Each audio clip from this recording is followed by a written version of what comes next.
Welcome to HTML links tutorial. In this tutorial, we'll be going through the usage of various links in HTML. So in this example, we actually added a lot of paragraph elements containing A tags. So the A tag is actually corresponding to a hyperlink in HTML.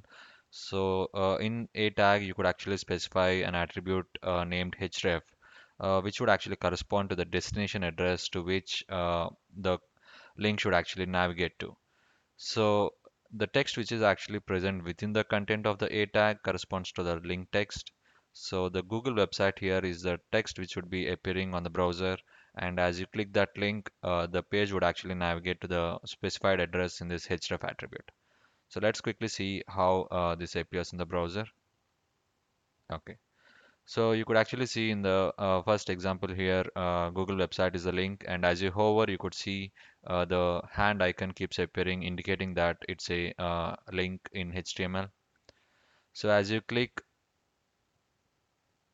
so you could see as you click, it actually navigates to a different page, which is the Google website here, and this happens to be in the same page because by default it launches within the same page.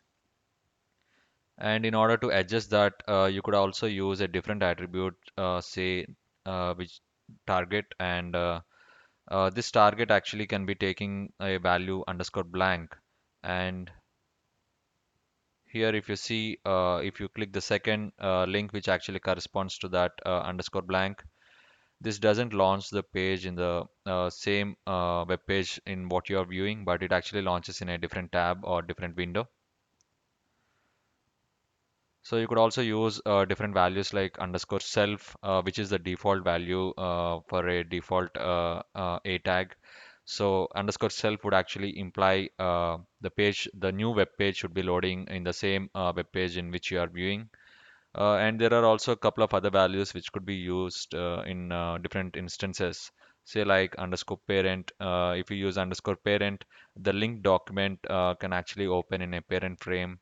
And you could also specify a frame name here in the target attribute value, which could actually enable the linked document to open in a particular named frame.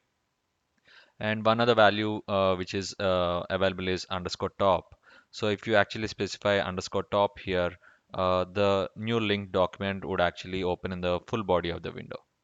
So in this way, you could actually control into which web page scope you could actually launch the new link document.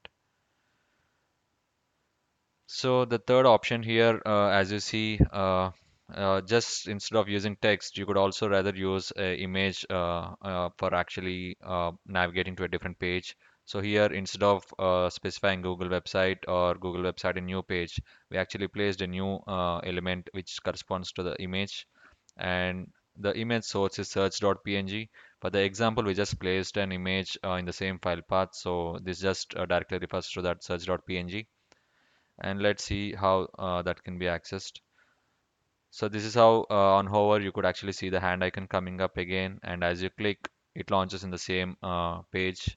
So this is the same behavior as the first example here.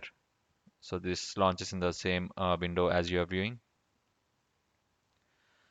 And one other very useful approach is, say in a web page, if there's too much of content present within the web page, navigating by scrolling the web page would be really tougher. So you could instead create bookmarks in different sections of the web page.